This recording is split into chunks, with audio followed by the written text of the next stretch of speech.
Muy buenos días, Dios los bendiga. Vamos a exponer un enfoque más acerca de las motivaciones para el crecimiento en la vida cristiana. Y hoy vamos a ver una motivación que se llama: el fruto más valioso en la vida cristiana es el amor. Y bueno, hay un sentir, puedo decir generalizado, en que las personas quieren ser buenas, quieren hacer el bien, y eso es una manifestación de que quieren amar. Y muchos pues lo van ejercitando, lo van practicando, y siempre son partidarios de hacer el bien. Pero hay un nivel de el amor que solamente puede venir de Dios, que no puede ser producido en el corazón del hombre por más buenos sentimientos que tenga. Y dice en la Biblia que Dios es amor, y también dice el amor es de Dios. Bueno, podemos pensar en que existe el amor natural, el amor fraternal, el amor filial. Eso viene del corazón del hombre. Pero el amor ágape es el amor con que Dios ama. Y ese amor solo es de Dios, y solo en la palabra de Dios tenemos las bases, las referencias de ese amor de Dios, y nosotros podemos amar con el amor de Dios por el Espíritu Santo. Dios nos dio su Espíritu para hacer en nosotros y a través de nosotros todo lo que Él es y todo lo que Él hace. Si Dios ama, nosotros podemos amar con el Espíritu de Dios, el mismo amor de Dios. Y vamos a ir viendo unas referencias muy importantes que nos ayudan a entender este amor. Y tenemos un versículo en Efesios 5:2, donde dice: y andad en amor, como también Cristo nos amó y se entregó a sí mismo por nosotros, ofrenda y sacrificio a Dios en olor fragante.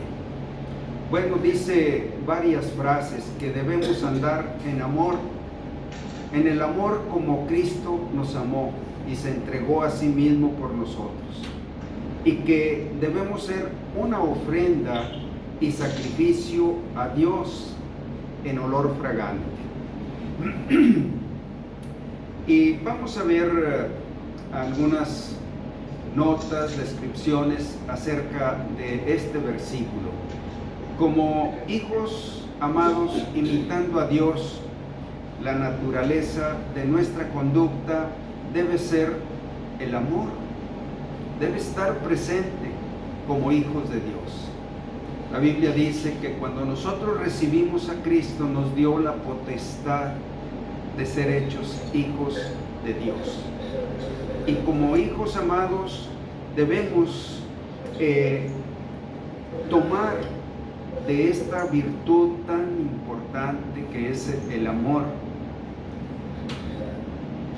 Aquel amor ágape que no conoce ningún límite ni precio. Dado que somos el objeto del amor de Cristo y la razón de su muerte, debemos aprender cómo andar en amor como una acción habitual. Eso debe ser nuestro estándar, porque nosotros recibimos a Cristo, y con Cristo recibimos su Espíritu, el Espíritu de Dios. Entonces, es posible por medio de la gracia del Espíritu Santo. Pablo cita el ejemplo del amor de Cristo, que lo llevó a entregarse a sí mismo por nosotros como ofrenda y sacrificio en olor fragante a Dios. Eso fue Cristo cuando Él ofreció su vida por nosotros, ofrenda y sacrificio en olor fragante. Quiere decir que Dios se complació tanto en esa ofrenda por el pecado. Él fue una ofrenda por el pecado de cada uno de nosotros. Sacrificio y ofrenda en olor fragante. El amor encarnado y ejemplificado en Cristo agradó a Dios en gran manera.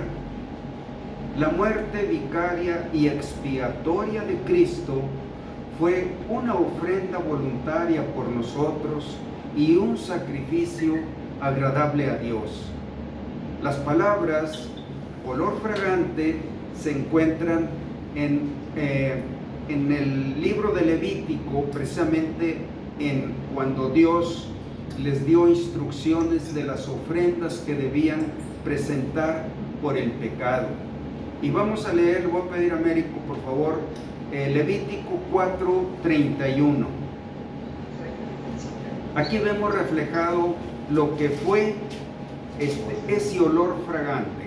Levítico 4:31. Y le quitaré toda su grosura, de la manera que fue quitada la grosura del sacrificio de paz, y el sacerdote la hará arder sobre el altar en olor grato a Jehová. Así hará el sacerdote expiación por él y será perdonado. Bien, el sacrificio de un cordero, de un macho cabrío o de una cabra. Y dice que entre las cosas especiales, después de poner su carne en el fuego del altar, la grosura es la grasa de su interior, era puesto ante el fuego como un olor grato. Dios se agradaba de aquella víctima que estaba entregando su vida, y el olor de la grasa era el olor fragante del sacrificio. Dios se agradaba de aquella víctima que estaba siendo ofrecida en expiación por el pecado del pecador. Bueno, exactamente eso era un anuncio que Cristo iba a poner su vida de esa manera, ofrenda en olor grato. Y se refieren a los sacrificios como algo agradable a Dios. Una vida modelada según el modelo ideal, según Dios, y un comportamiento de entregar la vida como una ofrenda de olor grato continuo por el amor. Bueno, nosotros ya no tenemos que hacer sacrificio por el pecado. La Biblia dice que con una sola ofrenda hizo perfectos a los que Dios apartó para Él, a los santificados. Bueno, pero ahora Dios nos dice que debemos ofrecer nuestra vida, no nuestra muerte, nuestra vida en olor fragante, ofrenda agradable, que Dios se agrade de la vida que le entregamos. Y así debemos andar en amor. Así que lo que Dios espera de nosotros debe ser como una ofrenda de amor de uno mismo y un sacrificio que agrade a Él. Dios ya lo hizo posible por el Espíritu Santo que nos fue dado. Y vamos a leer Romanos 5:5. Por eso yo les decía que sí es posible amar con el... Sí, Américo, ¿quieres leernos por favor? Romanos 5:5. Vamos a leerlo. Y la esperanza no avergüenza, porque el amor de Dios ha sido derramado en nuestros corazones por el Espíritu Santo que nos fue dado. el amor de Dios ha sido derramado en nuestros corazones por el Espíritu Santo que nos fue dado. Bueno, por eso Dios nos pide, o nos llama, o nos requiere que andemos en ese amor, porque es posible. Y también, Américo, ¿quieres leernos 2, 12 al 14? 2 Corintios 5, 5.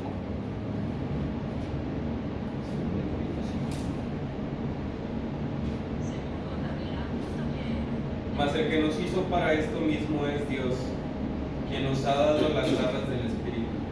Sí. El que nos hizo para esto, para andar en amor, es Dios. Y nos ha dado las arras del Espíritu. Saben que todo lo que Dios puede cumplir por el Espíritu Santo en nuestras vidas, produciendo las mismas cosas que Él hace y produce. Bueno, Él nos da mandamientos, nos da guías, nos da instrucciones para que hagamos las cosas que Él requiere de nosotros, pero es posible por el Espíritu Santo. Y las arras son como un anticipo, como un adelanto solamente de lo que viviremos en plenitud. Vivir por el Espíritu es vivir solo un adelanto. Y si nosotros podemos practicar y experimentar el amor de Dios por el Espíritu Santo, solo es un anticipo, una pequeña probadita de la plenitud que disfrutaremos y que compartiremos y que produciremos en la eternidad. Las arras es solamente un anticipo. De tal manera que la espiritualidad tiene que ver con el amor ágape. ¿Qué tan espirituales somos? Bueno, según el Espíritu Santo esté actuando en nosotros y produciendo el amor de Dios, se manifestará nuestra espiritualidad, porque el amor es un fruto del Espíritu Santo. Amar con el amor que Dios nos demanda es ser espirituales, es andar en el Espíritu, o también es ser llenos del Espíritu. Debiéramos imitar a Cristo. Su gran amor lo condujo a sacrificarse por nosotros, de manera que pudiéramos vivir nuestro amor por Él y por nuestros semejantes. Y debiera ser de la misma clase. Un amor que va más allá del afecto, a un servicio de autosacrificio. Es como morir a nosotros mismos y dejar que el Espíritu de Dios viva la voluntad de Dios en nosotros. Ya no vivo yo, mas vive Cristo en mí. Y lo que ahora vivo como un ser humano, lo vivo en la fe del Hijo de Dios. Y vamos a ver respecto a esto, 1 Corintios 2, 12 al 14. ¿Puedes leerlo, Dora?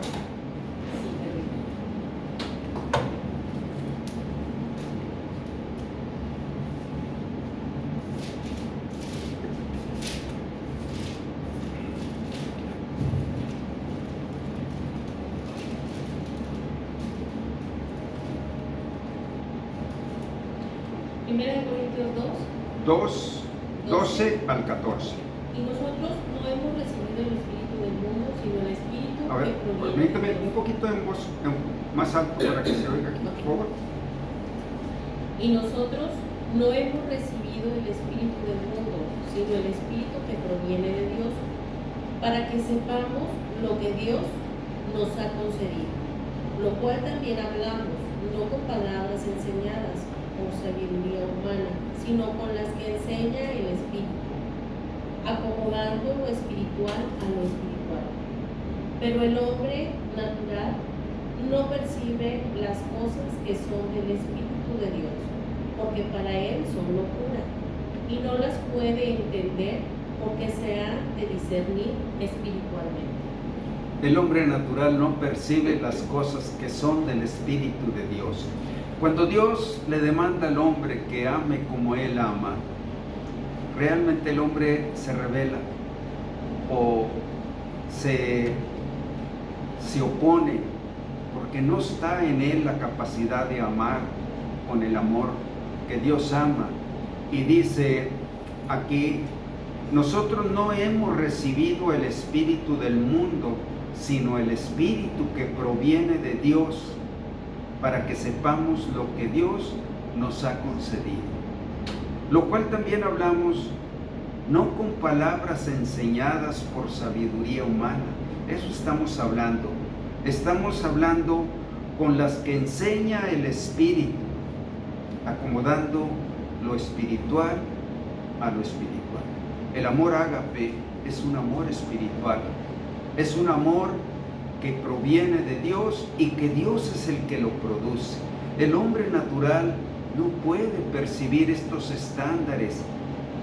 Una demanda de este amor para él es locura y no lo puede entender lo que es entregar su vida como un sacrificio vivo, agradable a Dios, una ofrenda de olor grato, de olor fragante.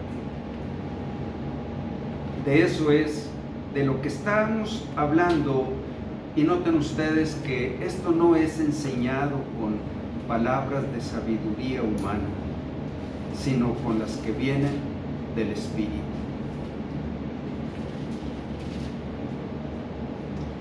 Ahora vamos a ver, estábamos viendo la referencia que nos da el versículo de Efesios 5:2. Ahora vamos a ver otra referencia. Es importante conocer cuáles son los estándares o las bases o las referencias que debemos tener, por lo menos para saber cuál es el amor que Dios demanda de nosotros, los cristianos, los que hemos recibido a Cristo, a los que Dios nos ha dado la potestad de ser hechos hijos de Dios. En Mateo 22, 36 al 40, se relata un pequeño diálogo que tuvo un hombre de entre los judíos, de entre quizás eran los sacerdotes, y viene a Jesús y le pregunta: Maestro, ¿cuál es el gran mandamiento en la ley?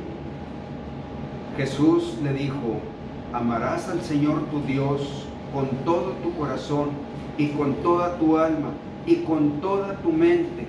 Este es el primero y grande mandamiento. Y el segundo es semejante: amarás a tu prójimo como a ti mismo. De estos dos mandamientos dependen toda la ley de Dios y los profetas. Podemos, por estos versículos, resumir que la ley de Dios es la ley del amor. De ahí parte todo. Si Dios nos quiere salvar del pecado es por amor. Si Dios reprueba el pecado que mora en nosotros es porque nos ama. Y si Dios castiga y condena el pecado es porque quiere que renunciemos al pecado, porque Él nos ama. El pecado es muerte. Un fariseo, intérprete de la ley, lanzó esta pregunta a Jesús con el fin de probarle o tentarle a decir algo que sirviera como base para acusarle de blasfemia. Ellos eran muy incisivos, estaban buscando que Jesús dijera algo en contra de la ley, en contra del templo, en contra de las tradiciones, para acusarlo. acusarlo de blasfemia, para probarle si realmente podía responder a la pregunta: ¿qué clase de mandamiento es el gran mandamiento de la ley? ¿Cuál es el primero y grande mandamiento? La pregunta se discutía frecuentemente entre los fariseos.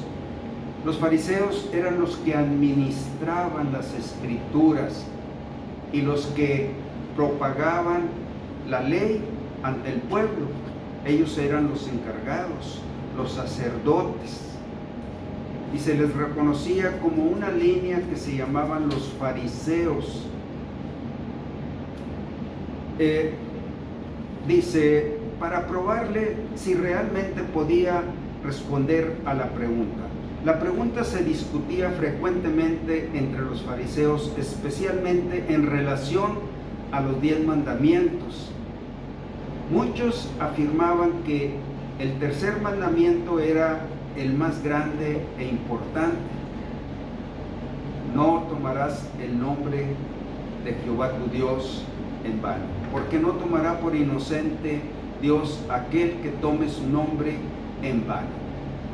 Bueno, en ese sentido, ellos tenían una clasificación, porque en los libros de Éxodo, Levítico, Números y Deuteronomio es lo que se llama la Torah o la ley. Y los profetas, bueno, todos los profetas que nos muestra el Antiguo Testamento, y de esa derivación de los 10 mandamientos, ellos tenían 680 y tantos mandamientos derivados de los 10 mandamientos. Entonces, ellos en esa clasificación consideraban que unos eran más importantes que otros. Y de ahí viene la pregunta, porque ellos tenían un debate o una discusión en el Sanedrín. Bueno, por eso le preguntan también a Jesús: ¿cuál es el primero, el más importante? Este es el más importante: amarás al Señor tu Dios con todo tu corazón, con toda tu alma, con todas tus fuerzas. Es imposible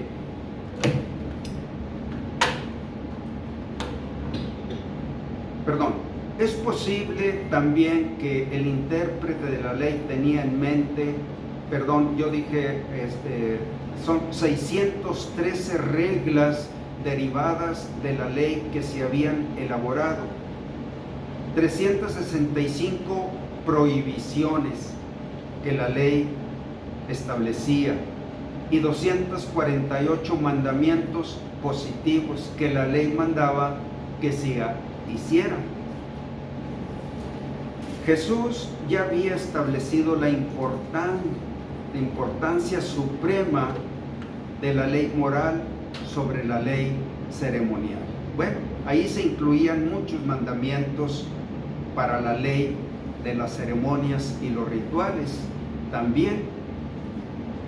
Jesús responde a la pregunta resumiendo todo el deber del hombre hacia Dios y el deber del hombre hacia su semejante en 2 mandamientos, el primero y el segundo. Estos 2 mandamientos son a la vez un resumen de los 10 mandamientos, ¿verdad? Jesús lo resumió todavía más. La palabra clave en los 2 mandamientos es el amor, porque dice en Romanos 7:12: de manera que la ley a la verdad es santa y el mandamiento santo, justo y bueno. Entonces la ley de Dios era para bien, era para amarlos, para salvarlos, para dirigirlos por el camino del bien. La ley a la verdad es santa y el mandamiento santo, justo y bueno. El primero y grande mandamiento resume el deber del hombre hacia Dios. Y esto en los 10 mandamientos es no tendrás dioses ajenos delante de mí. Noten que es un mandamiento prohibitivo. El segundo mandamiento es: no te harás imagen de lo que está en el cielo, en la tierra, ni debajo de la tierra. No te inclinarás a ellas y no las honrarás.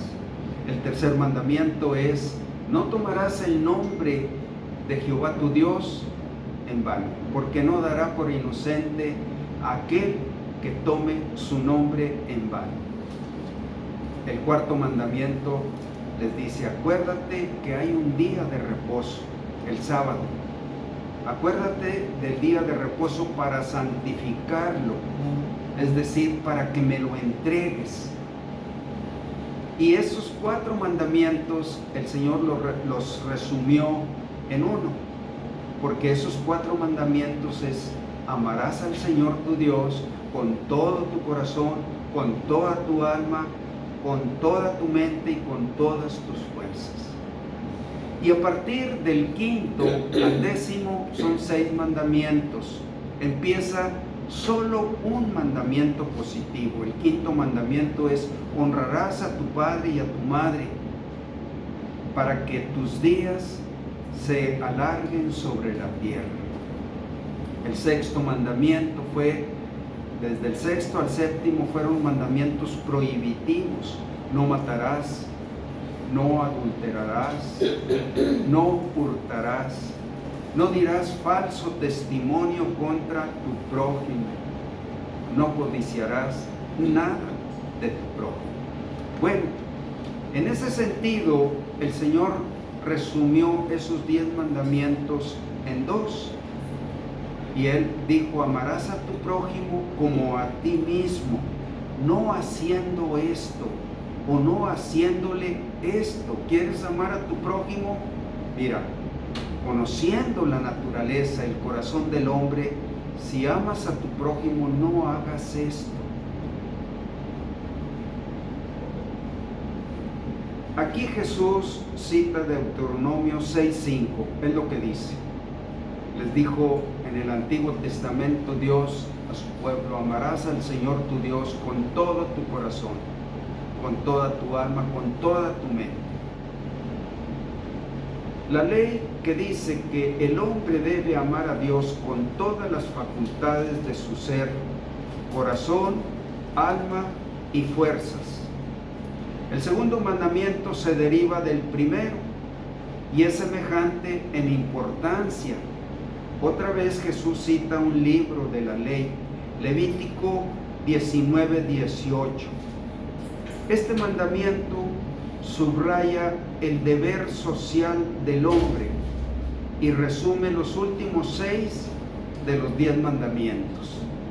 El hombre no puede amar a Dios sinceramente si no ama a su prójimo, a quien Dios creó a su imagen. En 1 de Juan 4:20 dice: si alguno dice yo amo a Dios y aborrece a su hermano, es mentiroso.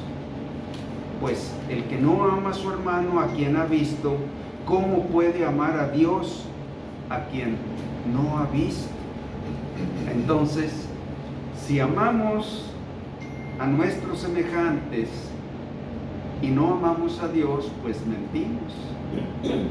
Jesús define al prójimo en la parábola del buen samaritano, en la cual menciona que un hombre judío estaba herido y tirado en el camino y es auxiliado por un samaritano, a pesar de que estos estaban peleados y no se trataban bien entre sí. En la parábola del buen samaritano, para contestarle otro intérprete de la ley que le dijo: ¿y quién es mi prójimo? Tu prójimo es alguien que tiene una necesidad que tú puedes suplir. Ama a tu prójimo como a ti mismo, ¿verdad? Y lo ejemplifica con aquel hombre que estaba herido y tirado en el camino. Y le dice ahora Jesús: ¿y quién fue su prójimo? Pues pienso que el que lo levantó el samaritano. Bueno, le dijo, ve y haz tú lo mismo. Ama a aquel que tú veas que tiene una necesidad que tú puedes suplir. Y si leen la parábola en Lucas 10, 30 y 35, 37, se maravillarán de lo que verdaderamente es esta lección que el Señor, ¿quién es mi prójimo? Perdón, vamos a suspender aquí esta parte y vamos a continuar con la segunda parte.